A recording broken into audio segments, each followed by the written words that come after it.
Thank you for joining us for this evening's public lecture. My name is John Dewar, the Provost of the University of Melbourne. To begin proceedings, I'd like to acknowledge the traditional custodians of the land on which we meet, the Wurundjeri people of the Kulin Nations. I also pay my respects to the Indigenous elders past and present. Now, tonight's proceedings are being recorded, so I'd be grateful if you could turn off pages, mobile phones, and any other devices that might unexpectedly spring noisily into life during Malcolm's talk. Tonight's lecture on politics, journalism, and the 24/7 news cycle takes place at a time of some confusion about the future of the media. For many people, the rise of social media and Britain's phone hacking saga have led to some sharp questions about the role and purpose of journalism. WikiLeaks clouds the media landscape even further. So with the authority of traditional media looking increasingly dubious, is there anywhere to which we can turn for a clear view of the world and journalism's place in it? Well, fortunately, there is. A few centres of clear-headed wisdom on all things media and all things journalistic do exist. Tonight's lecture is hosted by one of those centres, the Centre for Advanced Journalism. And this lecture will be delivered by a speaker who brings a rare degree of authority to speak on the subject in the shape of the Shadow Minister for Communications, Malcolm Turnbull. Welcome, Malcolm. A quick word on the Centre for Advanced Journalism first. It was established in 2009 and offers a great deal to today's media marketplace. Its offerings include a series of outstanding public lectures and conversations, of which tonight is one. Earlier lecturers have included Paul Keating on the privacy imperative in today's information free-for-all, Tim Costello on the good and bad of disaster reporting, and John Howard with perhaps the most comprehensive title of all, Politics and the Media, the Good, the Bad and the Ugly. The Centre also supports the A.N. Smith Journalism Lecture, with significant contributions in recent years by Mark Scott, the Managing Director of the ABC journalist Annabel Crabb, and Chief Executive and Managing Director of Fairfax Media, Greg Highwood. The Centre also offers outstanding new educational possibilities for the journalistic leaders of the future. Next year, the Centre will offer its new postgraduate degree, the Master of Journalism, to help shape the next generation of senior media professionals. And the Centre's staff are led by distinguished media professionals, including Michael Gowenda, from whom we'll hear more later on, and its new director, Margaret Simons, who took up that role just this week. And they're both guided by an outstanding advisory committee. Now, our lecturer tonight, Malcolm Turnbull, brings with him a quiver full of arrows for getting to the core of today's media troubles. In the first case, he's vastly experienced as a politician in the cut and thrust of day-to-day engagement with journalists and the media. And as you probably know, he's the Shadow Minister for Communications and Broadband and the Federal Member for Wentworth. He previously served in the Howard government as Minister for Environment and Water Resources. He was later Leader of the Opposition for more than a year, and before that, Shadow Treasurer. Indeed, even before he entered Federal Parliament in 2004, Malcolm Turnbull was familiar to many journalists and members of the public as a leading member of the Australian Republican movement. But Malcolm also brings significant and broad journalistic expertise to tonight's lecture. In the late 70s, he worked for several newspapers in Australia and in Britain, as well as in radio and television.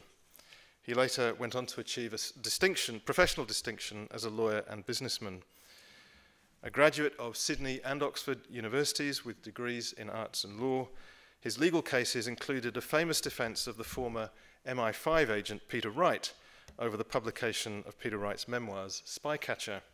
If you recall, the publication of Spycatcher was strongly opposed by the Thatcher government. And I think, Malcolm, you still keep your hand in with some modest journalistic output through your dog blogs on your website. Do they? Of course they do, Malcolm, including Yo-Yo's visit to his local MP, which I greatly enjoyed. Mr. Turnbull has also established his own investment banking firm in 1987, and around that time co-founded a number of companies, including Australia's first large internet service provider, Oz Email Limited. So Malcolm brings a unique set of career perspectives to the ongoing conversations fostered by the Centre for Advanced Journalism. And I confidently expect that he'll bring that conversation fully alive tonight. Now, in recent days, we've seen Malcolm Turnbull in the combative role of Shadow Communications Minister, attacking, amongst other things, the Gillard government's decision to abandon the tender process for the Australian network. Wherever he takes us this evening, the lecture promises a lively discussion about the future of journalism in a post-print world. I'm delighted that Malcolm has agreed to take audience questions after the lecture. He will speak for about 30 minutes, and then the Q&A will be moderated by Michael Gwenda.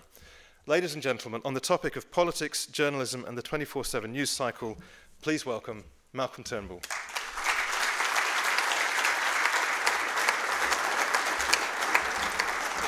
Well, thank you very much. It's a great pleasure, great privilege to be here. Now, 33 years ago, when I joined the newsroom of the London Sunday Times, its editor, Harry Evans, gave me editing and design, a 5-volume manual of English typography and layout. He inscribed them to Malcolm with a warm welcome to the grubby ranks of the hot metal men. Harry. Now, rereading those volumes today, it's remarkable how much is as relevant as it was in the 1970s. Good design, clear expression, accurate and engaging reporting. The objectives are the same, only the context has changed. And that perhaps should be the theme, or a theme, of my remarks tonight. We lament the death of many newspapers and the loss of thousands of journalists' jobs. But just as the craft of the journalist is as enduring and important, regardless of the medium by which it is practiced, print, radio, television, and now the whole converging digital domain, so too is the importance of journalism, honest and ethical, fearless and independent, responsible and accurate journalism. For without it, we will struggle to remain a free society, struggle indeed to remain a democracy. Now, I'd come to London in 1978 with a bit of reputation as a journalist and debater, ostensibly to study at Oxford on a Rhodes Scholarship. During my time at Sydney University, I'd managed to fit in a busy life as a reporter while completing my law degree, and I thought I might do the same in England. I'd first met Harold Evans. He was the great editor of the Sunday Times. To say that he was a hero to every young journalist in that time is an understatement. He was an absolute prince of print. He was the head of the Sunday Times, its editor, which of course had pioneered investigative journalism, most notably revealing the horrors of thalidomide. So really a great role model for any young journalist. So I'd met Harry in the most dramatic and romantic circumstances, and I relate this tonight because I know there are some young would-be journalists here and young journalists here, and this might appeal to them. I'd gone to England a few years before to do some debating. I was still a student, and I was speaking in a debate at Cambridge University in the Cambridge Union. Harold Evans, the great man, was one of the paper speakers, and I was well down the batting order.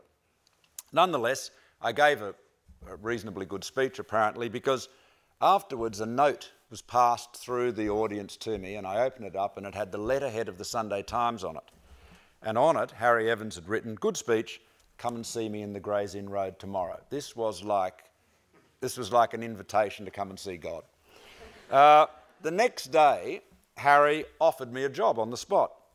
And when I said I had to go back to Australia to finish my law degree, he said, "Don't do that.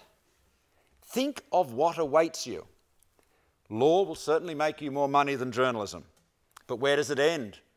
Chief Justice, or much worse?" And then he shivered a little. "You could end up a politician." I did go back to Australia, and I did finish my law degree, and I continued working as a reporter and stayed in touch with Harry. And by the time I returned to London, no doubt because I was young and cheap, I had an offer to work at the Sunday Times and also at the Observer, which at that time was edited by Donald Trelford, another great editor. At the time, the Thompsons, who are owners of the Sunday Times and the Times, were in trench warfare with the printing unions as they tried to reform the truly extraordinarily inefficient work practices which were threatening the financial viability of what should have been a very, very profitable newspaper group. My head told me to go to the Observer. There was no pending stoppage there, but my heart allowed me to be persuaded by Harry that everything would be sorted out next Thursday week or thereabouts, and so I started at the Gray's Inn Road. It was a really weird period. The journalists did a deal with the management, and we stayed on the payroll. The printing unions did not and were locked out. And so, week after week, we wrote stories and prepared papers which were ready to go out when the breakthrough came, as it apparently nearly did, just about every week, or so we were told. Well, it didn't, and finally, after nearly a year of closure, a settlement was reached. The papers were back on the street in November of '79. 2 years later, Murdoch bought Times newspapers and then proceeded to break the power of the print unions through his 1986 move to Wapping and more rational work practices. The newspaper industry had been on the edge of an abyss at that time, and Wapping took it back from the brink, and the rest of Fleet Street followed and survived to prosper. Now, having got off to that good start as a journalist, of course, my career has been in decline ever since. Lawyer, banker, entrepreneur, colourful Sydney business identity, and now, as Harry had feared, a politician. So what's next? That's too terrible to contemplate. But along the way, I've had a lot to do with the newspaper and media business generally. I was involved in selling and buying back the Nine Network for Kerry Packer, restructuring and later helping to take over John Fairfax, restructuring the 10 Network from being the third rating and least profitable network to being the third rating and most profitable network, and of course, as was mentioned earlier with Sean, Howard and my old bulletin editor Trevor Kennedy, founding Aussie Mail. And naturally, as a politician, I have an especially keen interest in the media. After all, as my darling wife Lucy often observes, in Canberra the politicians are the foxes and the press gallery are the hounds. There is a media inquiry going on at the moment, which was, as we know, set up by the government with the aim of taking a swipe at News Corporation in the wake of the shocking crimes and misconduct at the News of the World. The Leveson Inquiry, which is the UK's judicial inquiry into the whole affair, is exposing a cynical corruption in the British press that will surprise and shock even those like myself who are brought up on the old ditty, "Thank God one cannot bribe nor twist the honest British journalist. For seeing what he does unbribed, there is no need to do so." But mercifully, there does not appear to be any evidence of phone hacking or similar crimes in Australia. I wouldn't be complacent about that, by the way, but on the face of it, our media seem relatively responsible by comparison, which gives me a small bit of pleasure because when I was working in London, the Brits on Fleet Street always used to complain that the Australians were lowering the tone. But this rather begs the question of whether the inquiry headed by Ray Finkelstein QC needs to be happening at all. I suspect it will do little harm, but not much good. It is spending a lot of time, it seems, discussing whether the Press Council has sufficient teeth or should be buttressed with government regulation of the kind that applies to the broadcast media. And those who listen to the Sydney shock jocks can attest what a salutary and therapeutic influence the ACMA has on their commitment to accuracy and balance and reliability. It also seems to be considering the iniquities of the concentration of metropolitan daily newspaper ownership in the hands of News Corporation. Whatever the merits of that dispensation, approved, I might add, by Paul Keating, it has been in place since 1986, and the slice of the overall news media pie occupied by daily newspapers is shrinking. However, the big issue, the whale in the bay, which we should be analysing and discussing, is the very future, the viability of journalism itself. Rather than spending too much time on how many newspapers are owned by Rupert Murdoch, we should be asking whether there will be any newspapers left for him, or indeed anybody else, to own at all. What sort of democracy, what sort of society will we have if there is no Age, no Herald Sun, no Sydney Morning Herald, no Australian? What sort of democracy will we have if the great newspapers which have formed the foundation of news gathering, reporting and analysis are replaced by what? A sea of blogs and tweets. Now, around the developed world, newspaper revenues and profits have plunged. Hundreds have been closed, many more are struggling to survive. There are so many examples, but let's consider two of the greatest newspaper groups in the world. The Fairfax Group here in Australia and the New York Times Company in the United States. As of last Friday, their shares had each lost about 85% of their value from their height about 10 years ago. I don't need to labour the statistics with you, but in a nutshell, the picture is like this. Newspaper circulations have declined in most developed countries. In Australia, with a stronger economy, they've declined by 3% between 2007 and 2009. In New Zealand, the decline is 13%, in the UK 21%, in the United States 30%. And that was, of course, before the closure of the News of the World. However, the circulation story is rather misleading. Most newspapers have more readers now than they have ever had. Their print circulation and readership has declined, markedly in some cases, but their online readership has exploded. The Sydney Morning Herald claims 1 million readers on the weekend. Nielsen Online records it as having 3 million monthly unique users as of their October survey. So the problem, therefore, is not lack of readers, but lack of revenue. Since 2002, total spending on advertising in Australia has grown by 60%. Spending on television has grown 40.5%. Spending on newspapers has grown by 19%. Spending online has grown by a massive 13.5 times. Another measure is that between 2000 and 2010, the shares of total advertising spend in Australia, excluding search engines, changed dramatically. Newspapers down from 45 to 31%, magazines down from 8 to 6, television down from 34 to 33, pretty resilient, radio down from 9 to 8, outdoor steady at 4%, and online rose from close to 0 to 18%. And if the figures included search as well, which is where most of the online advertising revenues go, the online share would be even greater. Now, in the United States, on the other hand, where the picture is much more grim, newspaper ad revenues have dropped 47% from 2005 to 2009, and over the same period cut their editorial spending by $1.6 billion a year, or 25%. Staff at daily newspapers there have shrunk by more than 25% since 2006. Television network news staffs and news magazine reporting staffs have halved since the late 80s, in the last 20 years. Is Australia so different, or is this a case of you ain't seen nothing yet? Traditionally, newspapers have divided their advertising into classifieds and display.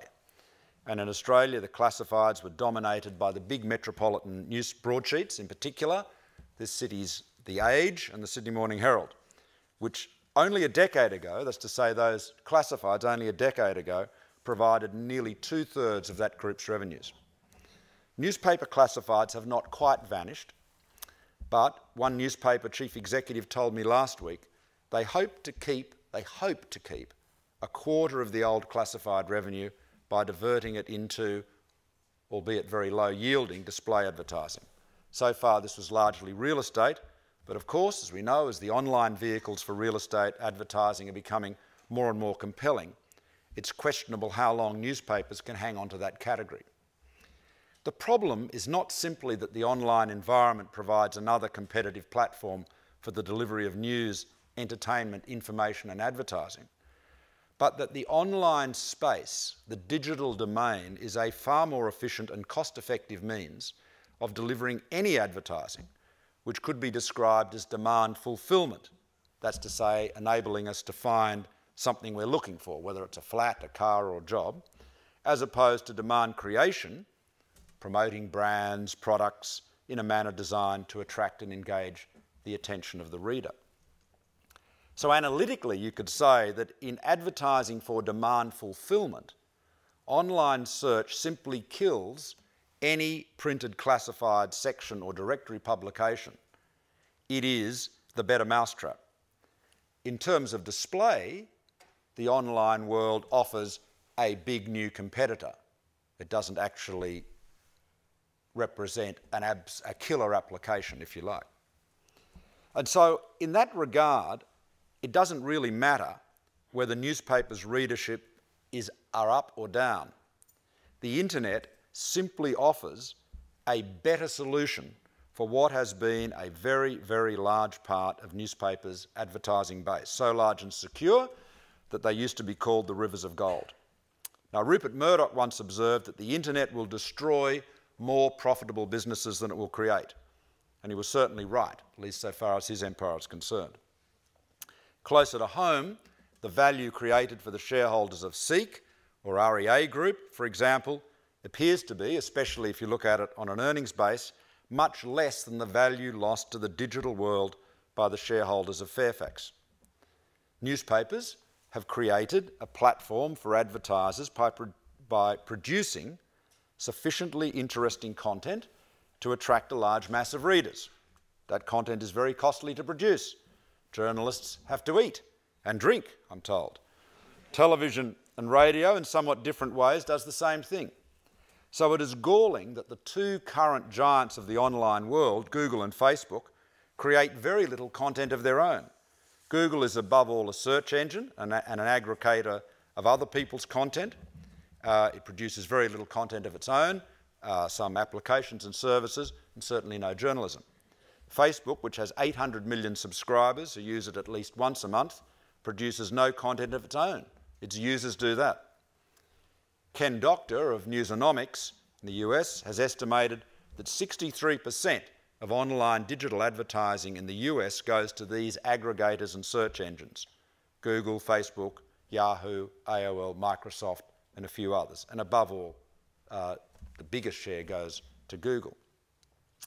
In the United States, this is the Pew Foundation's 2011 State of the News Media, found that online advertising revenue has now surpassed that of the printed newspapers. Search alone, dominated by Google and Yahoo, according to Pew, attracts 48% of all online advertising. Has the algorithm trumped journalism? I've not been able to find any authoritative numbers for the Australian scene, but the chief executive of one of the leading online platforms here told me recently that Google so dominated the Australian market, its revenues were 5 times that of its nearest competitors, including Yahoo 7, Fairfax, or 9 MSN. Nielsen Online's latest unique audience numbers for Australian sites in October are dominated by Google with 14 million, Facebook and 9 MSN at 11 million, at number 13, ABC Online with 3.5 million, and at 20, the Sydney Morning Herald, or SMH, with 3 million. So the newspaper, the best rating newspaper, is only at number 20 with a unique audience that is about 20% of that of Google. In the top 20 Australian sites, by that measure, only the ABC and the SMH, Herald, have got a substantial investment, and Yahoo 7 and 9 MSN a much lesser investment in journalism. It does all seem very unfair. Now, newspapers are busily experimenting with different models. Traditionally, and I suspect in hindsight very mistakenly, online news was free, and once given free access, readers felt that it was their entitlement. There are at least 2 big questions here. Will enough readers pay enough money to view online news to offset the loss of advertising revenues from the printed medium? What is the best paywall model that will hit the sweet spot of subscription revenue and at the same time ensure there are enough readers to maintain advertising yields? The jury is out on both, but I'll venture some early observations about what seems to me to be working and what is not. Financial newspapers, preeminently the FT and the Wall Street Journal, have an enormous advantage. The business community is used to paying for financial news and information, and it is no surprise both papers are doing well in terms of their online-only subscriptions. In terms of general newspapers, the most successful so far appears to be the New York Times, which as of October had 360,000 digital subscribers. The New York Times offers a freemium model whereby readers can access up to, currently, 20 articles a month for free, after which they have to subscribe. The FT has a similar approach. The advantage of the freemium model is that the paper's articles can be linked in search engines and above all social media like Twitter and Facebook. On the other hand, Murdoch's Times of London approach has an impermeable paywall which prevents that kind of linking. The consequence, however, is that the newspaper becomes effectively invisible in the online world other than to its handful of paid subscribers. The freemium and other models will continue to be tweaked, but it seems that it is the better approach, at least so far, but this is very early days. Now, the arrival of the tablet and smartphones offer what will become, for most people, their principal device for viewing digital content. Apps offer the ability to provide a very compelling and magazine-like reading experience. The Economist app, for example, is eerily close to the experience of reading the magazine itself. However, while the tablets offer the opportunity to provide a better digital format, they also potentially provide even more competition with the printed newspaper, because they enable us to read online news in settings which have been even less amenable to a computer and thus had remained the preserve of print. The train, the bus, on the couch or in bed. The peak time for reading the SMH and Age apps on the iPad is apparently in bed. What this is going to do to the sex life of Australia remains to be seen. They've got a lot to answer for, those people at Fairfax. So the problem has been summed up in one phrase in the States, and I think it's a fair one, is to say that at the moment the industry is exchanging print dollars for digital dimes. More readers overall, but the revenues in the online space are a very small fraction of what was available in the printed medium, and of course, because it's more cost effective, because it's cheaper, that side of the business is growing. Now, what does this brave new world mean for journalism? Not that the thousands enrolled in journalism and media courses seem to have noticed, but self-evidently fewer journalists. Whichever way you look at it, newsrooms are shrinking, if not closing. The Canberra Press Gallery, for example, has gone from 283 journalists in 1990 to 190 today. A decade ago, the Sydney Morning Herald and Sun Herald had an editorial staff of 500. Now it's about 300. The Age's newsroom has shrunk by a quarter over the last 5 years. I'll spare you more grim statistics in the same vein, but the short and obvious point is that as newspapers' profits dwindle, if not disappear, so does their capacity to employ journalists. Now, it's easy to be sentimental about the decline of newspapers, but tonight I want to reflect on the way these changes to the news business are impacting on both the quality of journalism and the quality of our democracy. The first point to make is that the decline in newspapers goes right to the very heart of the news industry. As those of us who've worked in the electronic media know very well, the newspapers traditionally have been the news foundation which the rest of the media have built on and more often than not simply rerun. The reason for that, of course, was that the newspapers had both the space to cover the widest range of news and the staff to do it. Because most broadcast news has much less capacity, a smaller news hole, you could say, its journalistic resources have also been smaller and more targeted than newspapers. The emerging exception to this is the ABC, of which I'll say a little later. The consequence of this decline in journalism is that too many important matters of public interest are either not covered at all or covered superficially. At the local level, there is much less attention paid to local councils and even state parliaments than there used to be. There hasn't been a really thorough analysis of this in Australia, but in the United States there has been a growing alarm at the loss of more than 13,000 newspaper newsroom jobs in the last 4 years, and the dramatic declines in political reporters at every level, as well as declines in reporters with special beats such as health, education, or the environment. Now, this raises real risks for democracy. Her Majesty Her Majesty's loyal opposition does its best with very limited resources, but more often than not, the most effective means of holding a government to account is through a vigorous and independent media. During the last appalling term of the New South Wales Labor government, the most rigorous and consistent criticism came from the Sydney Morning Herald and the Daily Telegraph. This is not to take anything away from Barry O'Farrell's opposition, but any critique offered by an opposition is always viewed with scepticism by the public. They would say that, wouldn't they? The most effective check and balance on government has always been an independent press which maintains its credibility by ensuring that its criticism is balanced and based on fact, based indeed on solid journalistic work. And that is the risk of excessive partisanship or bias. The less objective, the more shrill a paper or a broadcaster or a journalist appears, the less credibility they have. Another consequence of this decline in newspapers is that journalists have less time to do the hard, time-consuming slog of researching and investigating stories in the way they did before. Those newspapers, like The Age here in Melbourne, that remain committed to investigative journalism, know that it comes at a high cost and that its greatest threat is not a writ for libel, no matter how skillfully defended, but the company accountant. Consider the shrinking Canberra Press Gallery. The vast bulk of its coverage of federal politics is now about personalities and the game of politics. Readers seeking a better understanding of how the carbon tax or the mining tax, for example, will operate will often struggle to find much assistance in the output of the gallery, with some very honourable exceptions, compared to the millions of words written about Kevin Rudd versus Julia Gillard, let alone Tony Abbott's budgie smugglers. There is a reason for this.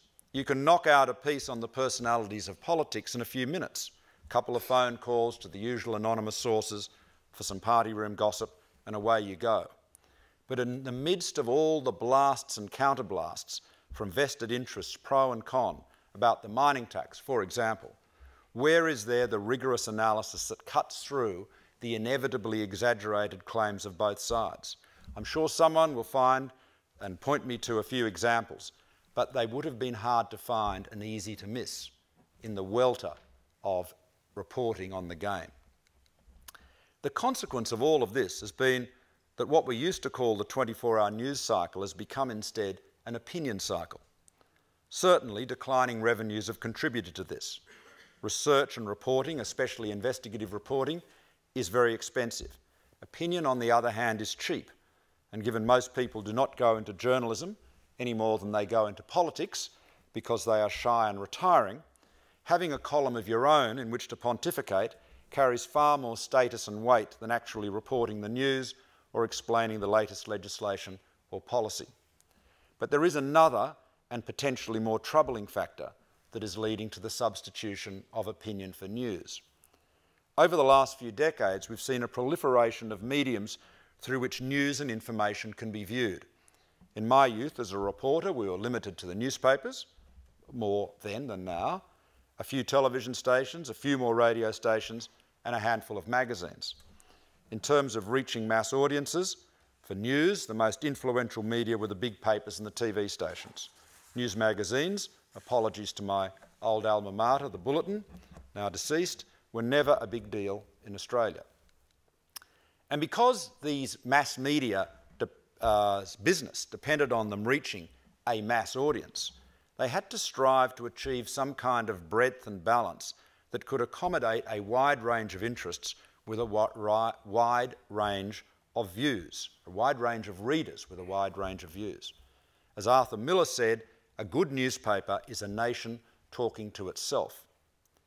However, while newspapers and magazines have declined, the various electronic media have exploded, first radio stations, then cable television, and now the internet with an almost infinite range of platforms catering for every interest or opinion.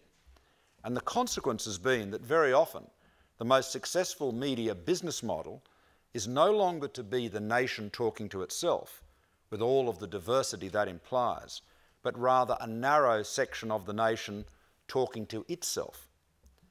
The proliferation of outlets that digital technology has enabled has itself contributed to the changing nature of what we regard as news and the way in which many citizens perceive politics.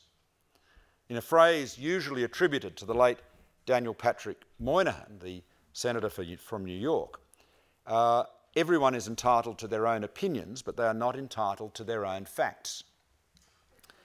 In the era when much of society shared the common ground of the news bulletins on 3 or 4 great broadcast networks, this was true. But today, if we think of the United States, Liberals can get the facts as well as the opinions they want from MSNBC, Conservatives can do likewise from Fox News, and the declining number of voters in the middle can tune into CNN. Not only will each obtain the opinions they want to hear, the offering of which has turned out to be a vastly profitable commercial opportunity, particularly for Fox, but also increasingly the facts that support their preconceptions. Little wonder that Stephen Colbert, the host of that very amusing conservative TV show on Comedy Central, has satirised what he described as truthiness, a fact that someone claims to know intuitively without regard to evidence, logic, or the objective facts. Facts that feel right are in too much of our public discourse held above truth itself. Now, we are not yet to the point in Australia where those on different sides of any given issue have completely different understandings of the objective reality underlining their stances. But sometimes on some issues we are too close. Climate change springs to mind. Now, while I would not seek to propose any new law to diminish or restrain the right of any person or publisher to express the most trenchant, partisan or indeed mistaken opinions, we must ask ourselves this question: is there a risk that in this proliferation of opinion, this electronic 21st century version of a snowstorm of 18th century pamphleteers, we lose sight of the reasonable point of view in the middle? Do we run the risk that every opinion we see or hear is an angry and indignant one? Now, we are a long way from the United States in this regard, but I think it is a fair observation to say that their politics has become more negative and more bitterly partisan, and that this has been reflected in and amplified by a more partisan media, whether it is the cable news channels or the ferocity of much of the blogosphere. Many people have argued that the internet offers the chance for citizens' journalism, whether it is small news websites, personal blogs or Twitter streams. There's no doubt that wireless broadband and smartphones have revolutionised news gathering. Right now, several billion people around the world have the ability to take a picture, a short movie, and upload to the internet, where conceivably it could be seen by millions within minutes. If the Assad regime finally falls in Syria, the pictures of police brutality posted from Syrian smartphones will have had no small part in it. And at a rather less heroic level, I'm still amazed that I can, as I did on Monday night, knock out a blog on my iPad, post it on my website, tweet it, and in those few minutes draw it to the attention of more than 77,000 people. Yet if the Sydney Morning Herald and The Age and The Australian and others, and even the New York Times, were to close or shrink to shadows, do we really imagine that the great task of reporting, explaining, investigating the powerful and holding them to account can be taken over by Twitter and by Facebook? I doubt it. Our society needs journalism, and we need journalists. We need a free, well-resourced and independent media as much as we need our politicians and our parliaments. We do not need, as Jefferson surmised, to consider whether we would rather have a government without newspapers or newspapers without a government. We need to have both. So what is to be done? Well, we need to recognise that the whole edifice of our fifth estate, of our journalism, has been built on a foundation of newspaper journalism, and that foundation is crumbling. The management of the media companies will deny that the end is nigh. I hope they're right, but we shouldn't assume, Micawber-like, that something, the iPad perhaps, will turn up to set things right. Life after newspapers is not just an issue for reporters and journalists. We're very unfortunate indeed in Australia to have the ABC and of course the SBS, our public broadcasters.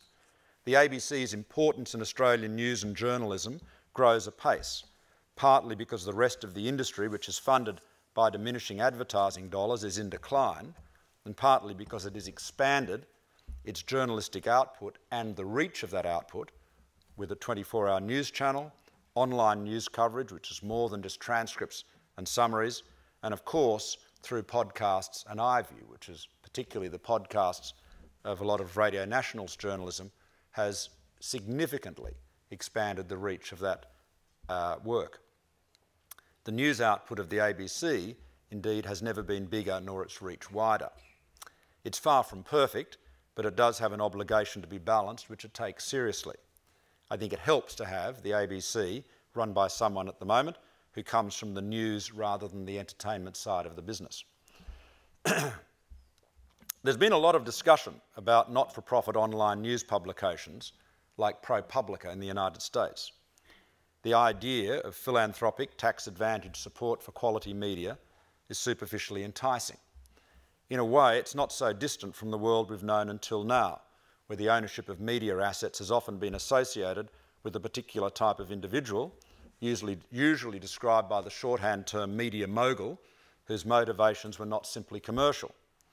ProPublica in the US is an online media outlet, I'm sure many of you have read it, which has won plaudits and prizes for the quality of its investigative journalism and which has been supported in financial terms by a long list of respected charitable trusts. It was founded and most significantly backed by the Sandler family, and the critics of ProPublica, who don't like its politics, have latched onto the way they made their money by selling a home mortgage business to Wachovia Bank, which subsequently went bust shortly before the subprime mortgage implosion and the GFC which followed. The Pew Research Centre has looked at not-for-profits in this space as a business model and found that 44% were clearly of an ideological nature. They noted, however, that sites that offered a mixed or balanced political perspective tended to have multiple funders, more revenue streams, more transparency, and indeed more content with a deeper bench of reporters. In a sense, there's nothing new in this. Why should we be surprised sponsors of not-for-profit online or indeed hard copy newspapers are motivated by political agendas? There's a long list of press barons, past and present, who've owned and often subsidised newspapers for no reason other than the power and influence it brought them. Overall, I think there's more to welcome than to fear in philanthropic sponsors of newspapers. Some will be biased to left and right, but not all of them will be, and if they wish to attract a wider range of sponsors to share the expenses, they'll be wary of extremism. This will come into focus in Australia early next year when Graham Wood, the very successful entrepreneur behind What If and hefty donor to the Greens, launches his Global Mail, with former ABC reporter Monica Attard at the helm and other respected journalists on the payroll. Mr. Wood shouldn't be surprised, however, if his vehicle is treated with scepticism, at least at the outset. But the Packers, the Murdochs and the Fairfaxes have all used their papers and media to run political agendas, and ultimately the calibre and balance of any newspaper is judged by its readers, who have more interest in the journalism and the owner's commitment to that journalism, no matter how controversial, than to his or her political interests. Many governments have provided subsidies to newspapers to keep them afloat. That's not, in fact, an entirely new phenomenon. The establishment of the US Postal Service in 1775 was in large part to enable newspapers to be more widely and inexpensively distributed across the country, and it really was the platform upon which the American newspaper industry started to grow, where it went from being pamphlets, effectively, to being proper newspapers.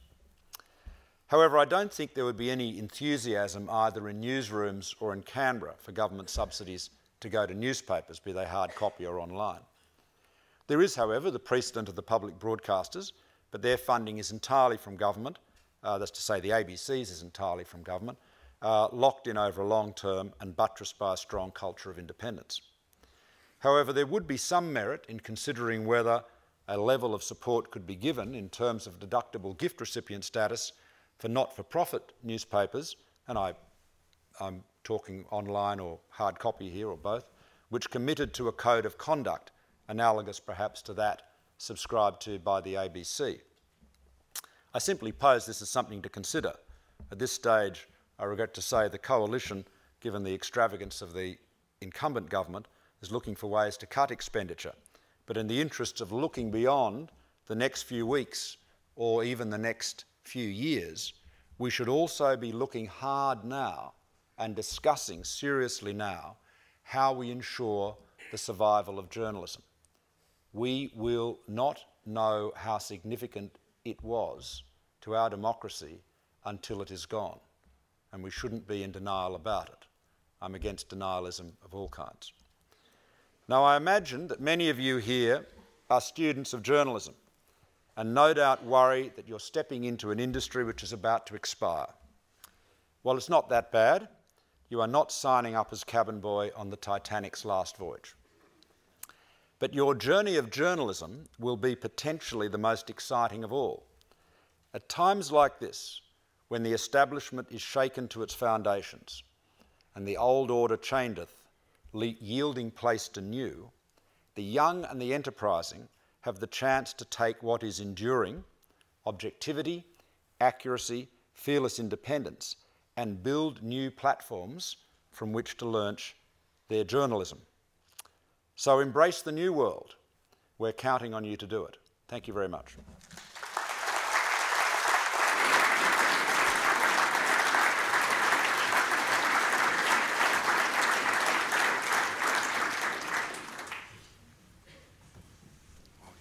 Yeah, sure. Okay. Well, thank you very much for that, Malcolm. It was a wonderful speech. I think you'll all agree with me about that. It's wonderful to hear a senior Liberal praising the ABC. These are rare moments indeed in our current climate, but it's most welcome, I have to say. My name is Michael Gawenda, for those of you who don't know me, and I'm the outgoing director of the Centre for Advanced Journalism. We've just welcomed our new director. She couldn't be here tonight because she's away, but she'll be on the ball, on the job from next Monday, and so we're looking forward to the Centre growing and developing, and we're certainly looking forward to the launch of our Masters in Journalism next year. Now, with that, I'm going to open the floor to questions. Please, can I ask you to ask questions rather than make statements? That would be good. There's no limit on the questions that you want to ask. No topics are taboo, but statements are not a great idea. So please ask questions. If you could raise your hands, someone will come down and hand you the microphone. So let's get going.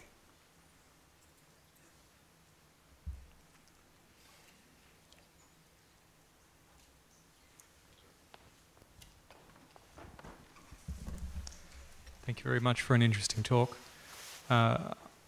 I wondered about your perception of the demand side of the market for news and journalism, and whether you would agree with the suggestion that there's been a dilution of the products demanded from journalists as there's more infotainment and, as you said, the politics of opinion rather than the politics of facts, and whether there's some work to be done on the demand side of the market in terms of what is demanded from organisations that are trying to sell information, opinion and media into the marketplace.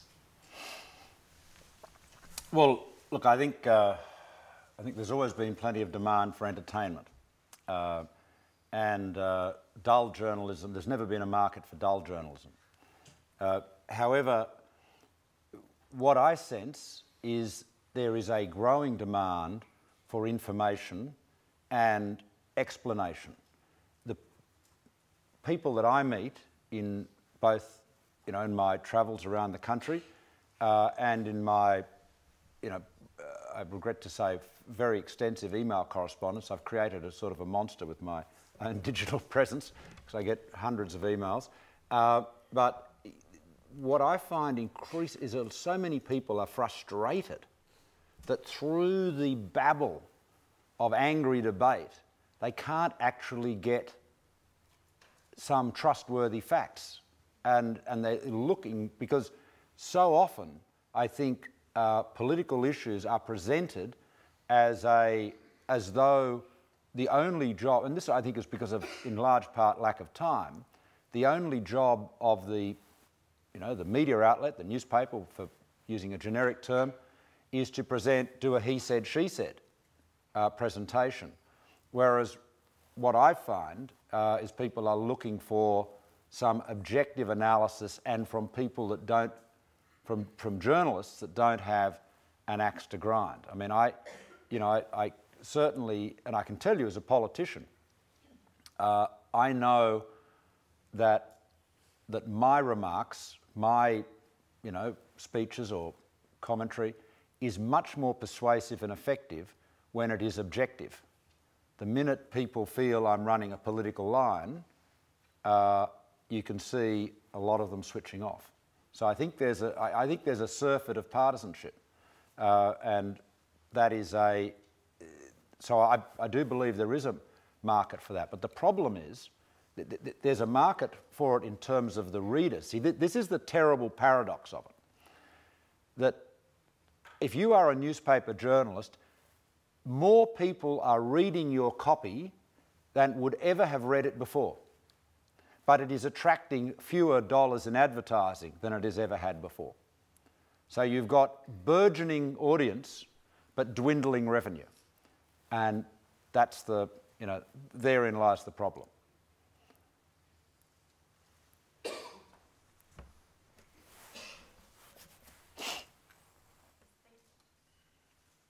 Thank you for that speech. It's certainly an in-depth analysis. I was just wondering, if we get into the heart of the politics, if you'd read Lindsay Tanner's book, Sideshow, and whether you had an opinion on, what he was sort of arguing about, journalism and the Canberra sort of sideshow of what happens and, what you've got to do now to get on TV. Well, I haven't read Lindsay's book, I regret to say. He'll never forgive me for that. He'll never forgive me for not having bought it. Doesn't care whether I read it, but I've discussed it with him, and I know what his thesis is. Look, I think there's a lot of truth in it, but the criticism I'd make, the only counterpoint I'd make to what Lindsay's thesis is that the politicians have as much to share of the blame as the media. So it is he says that in order to get on the news, you've got to have cheap shots and do utter dumb one-liners. I don't think you need to do that. I mean, he's saying the media made us do it, but the media doesn't make you do anything. You can take a different approach, and I don't think enough of us do that, frankly.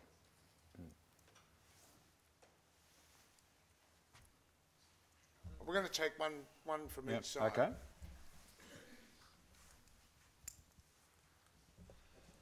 You've used the words that the role of the media is to hold the powerful to account, and that echoed the words that Greg Harwood used just recently in his Smith lecture.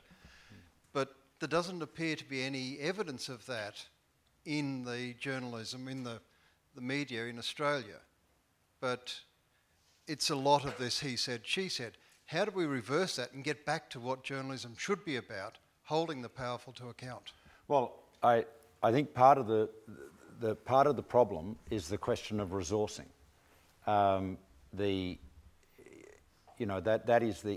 obviously journalists and editors and proprietors have got to undertake it. But the challenge is the time and the resources. You see, it is so much quicker to knock out an opinion piece or to just write a reportage of he said this, and on the other hand, the other side said something else, as opposed to actually doing the work, spending the hours and the days, weeks sometimes, to do that work. And the difficulty is the lack of staff. Now, one solution that friends of mine have talked about is, is there a way that we can engage crowdsourcing?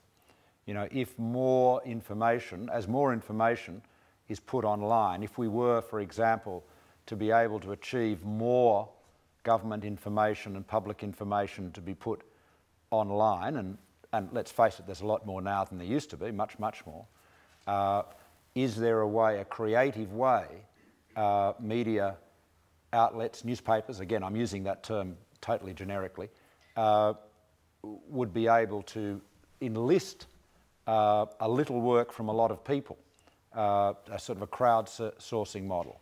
You know, that's an interesting idea to kick around, but somehow or other, we need to find a way to restore the arms and legs, if you like, the lost arms and legs to journalism, because you can't pretend that you can slash the revenues and the profitability of newspapers and slash the newsrooms and nothing's going to change.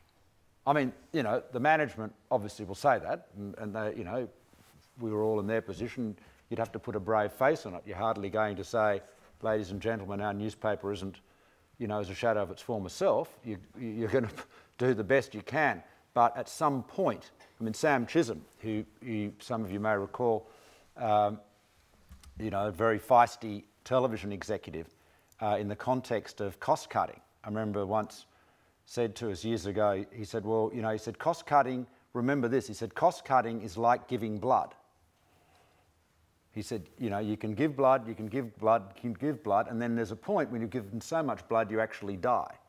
And so, you know, cost cutting is effective only up to a point. Just in relation to what you've just said, as newsrooms shrink, is there no opportunity for an informed freelancer to have a new age? Well, I think that this is the whole citizens journalism story, and I think that's right. The question is, and social media lends itself to that. The problem, of course, is, you know, credibility, and this is really the exciting thing, you know, particularly for the young journalists here, because, you know, the barriers to entry. I mean, it's a tough environment you're going into. Don't you know that anyway? And if you didn't know that, I've certainly enlightened you tonight. But he said bleakly. But the barriers to entry have never been lower. You know, and that, of course, is part of the problem the established organisations have got. So yes, I think there is an opportunity for that, but you know, how do you get the scale? Now that's the challenge. That's the challenge that we face. I mean, if you like, you know, the old order is dying. The new order is yet to be born, and you know, that's really what we should be. That's what we should be focused on. I mean, I don't come here with a whole range of policies and solutions. Nobody's got them, but it's very important that we focus on it, because the frustrating thing about this media inquiry, and I'm sure Ray Finkelstein will do a very good job, and he's a, you know, full marks to him, and Matthew Ricketson, no objections to them at all. But we're talking about the issues of 20 years ago. We should be talking today about the issues of today and 20 years hence. And it may not even be 20 years hence. I mean, one of the interesting things, you know, about, and I apologise for talking a lot about, well, I don't apologise at all. You may feel it tedious that I'm talking about the economics and the financials of newspapers a lot, but, you know, that ultimately is what pays the bills, right? So it is critically important. What is very interesting is that even though the internet, you know, got going, say, in the mid-90s, in a commercial sense, nonetheless, the real drop-off of newspaper revenues has only occurred in the last 4 or 5 years. It's relatively recent. And this is one of the scary things, because often, this is a mistake that people make in a whole range of areas, particularly where there's technology involved. People who are what you'd call early adopters or technological enthusiasts, and I tend to fall into that category, will say, the change is coming, you know, this change is going to come. And inevitably, in my life anyway, when I've predicted some dramatic changes coming, I've been way ahead of it in time, and so my timing's absolutely wrong. Of course, it's very dangerous from an investment point of view. Remember, John Maynard Keynes once said the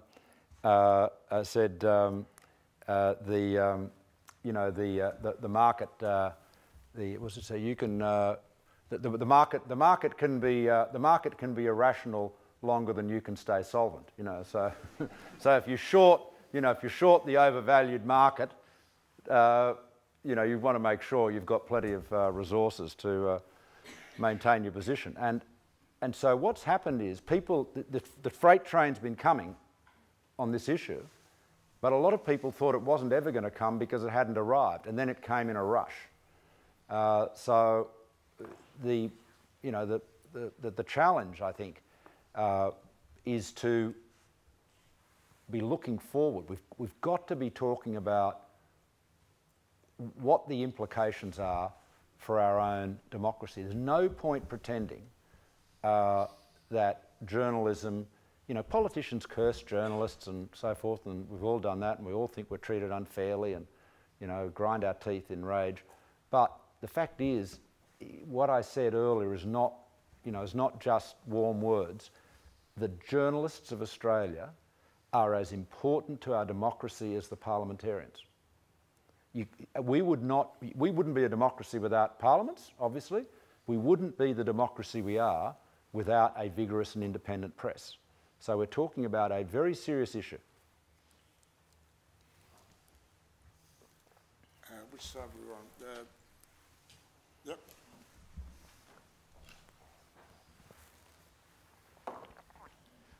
It's commonly said that there's a lack of national narrative, that there aren't great stories to be told, and that perhaps even that there's a decline in the quality of leadership because you don't have a visionary point of view. Do you think there's anything in that criticism? Oh, I don't know, Barry. I think sort of when I hear the word national narrative, I reach for my revolver. I'm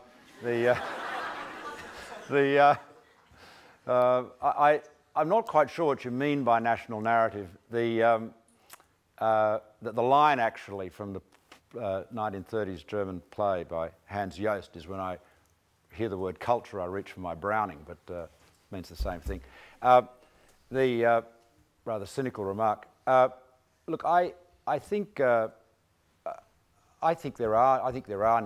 we do have plenty of stories in Australia, and I think we have plenty of stories that are important for all Australians. The issue, though, one of the things we've got to think about, though, is are we having those discussions together? Or is there a risk? And I think this has certainly happened in the United States. I mean, this is a matter of huge concern in the United States. The polarisation and partisanship of opinion and debate. Now, it's a very different political system to ours, but we don't want to end up where they are.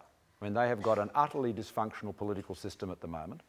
And, whatever our, reservations about, the Gillard government, and I've got plenty, or the hung parliament, and I've got plenty of reservations about that, we're a lot better off than they are in Washington.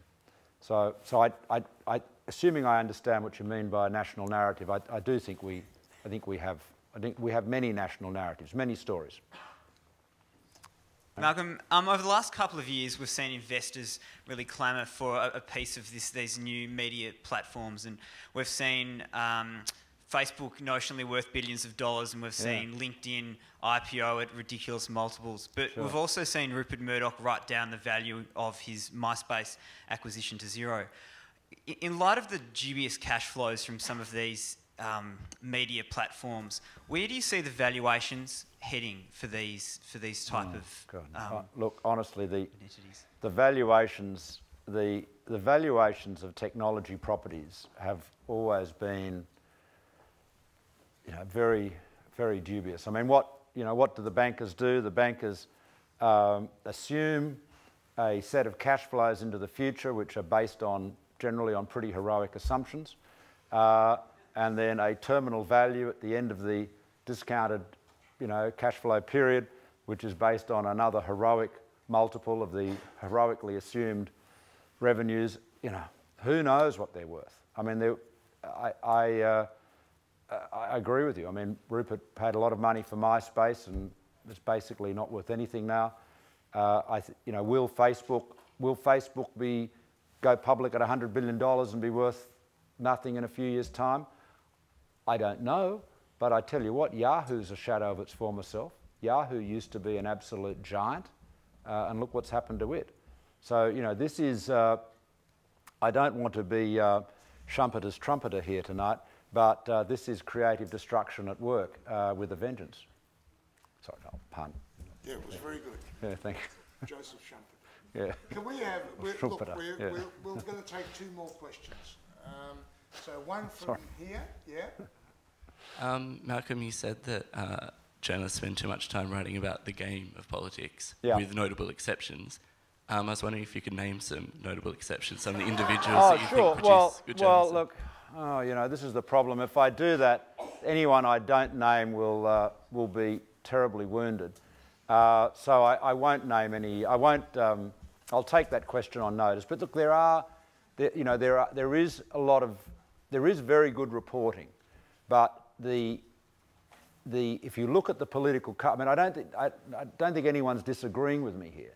The political coverage is overwhelmingly about the game, if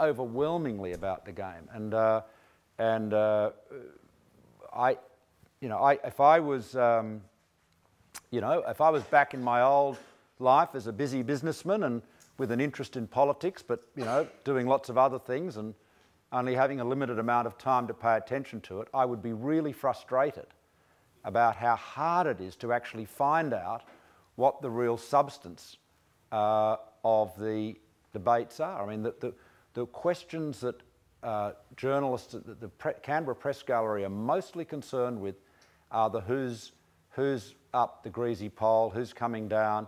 I mean, how much has been written about Kevin and Julia, for heaven's sake? I mean, it's a soap opera, and I think part of the reason is because it's easier to write.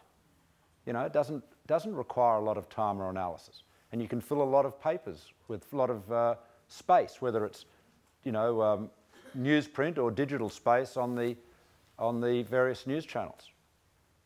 Okay, ladies and gentlemen, can you join me in thanking Turnbull?